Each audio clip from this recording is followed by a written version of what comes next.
nous avons avec Christophe Nuttall, qui est le conseiller spécial du R20, qui est une fondation suisse spécialisée dans les fonds à impact, et la région Provence-Alpes-Côte d'Azur, présidée par Renaud Muselier. Nous avons été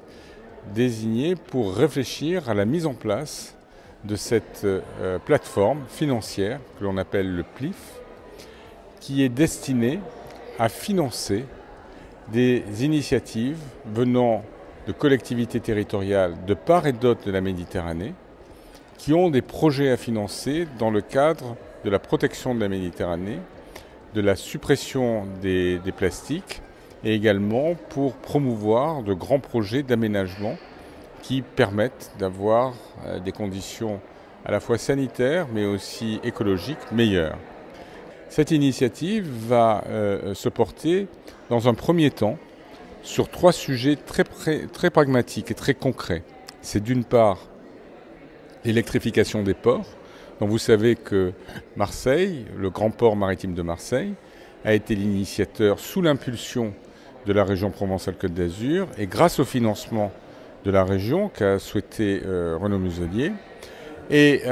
l'idée était très simple, c'est de dire à quoi ça sert d'électrifier le grand port maritime de Marseille si les mêmes bateaux qui vont traverser la Méditerranée arrivent dans des ports qui n'ont pas d'électrification verte.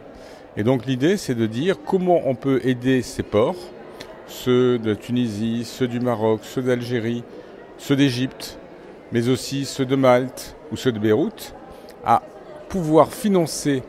ces électrifications vertes, qui sont des investissements très importants, plusieurs dizaines de millions d'euros, alors même qu'aujourd'hui, ils n'ont pas soit d'énergie renouvelable, soit de moyens suffisants. Donc c'est une réflexion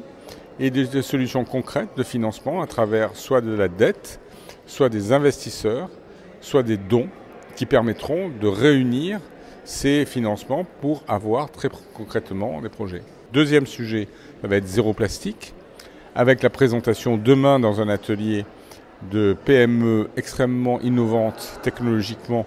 qui ont inventé des technologies pour supprimer le plastique ou pour le récolter, par exemple des robots dans les ports, par exemple également la récupération de filets de pêche pour pouvoir les transformer et en faire des objets consommables non plastiques. Et enfin, un grand projet d'aménagement territorial en Égypte qui s'appelle le lac de Bardaouil.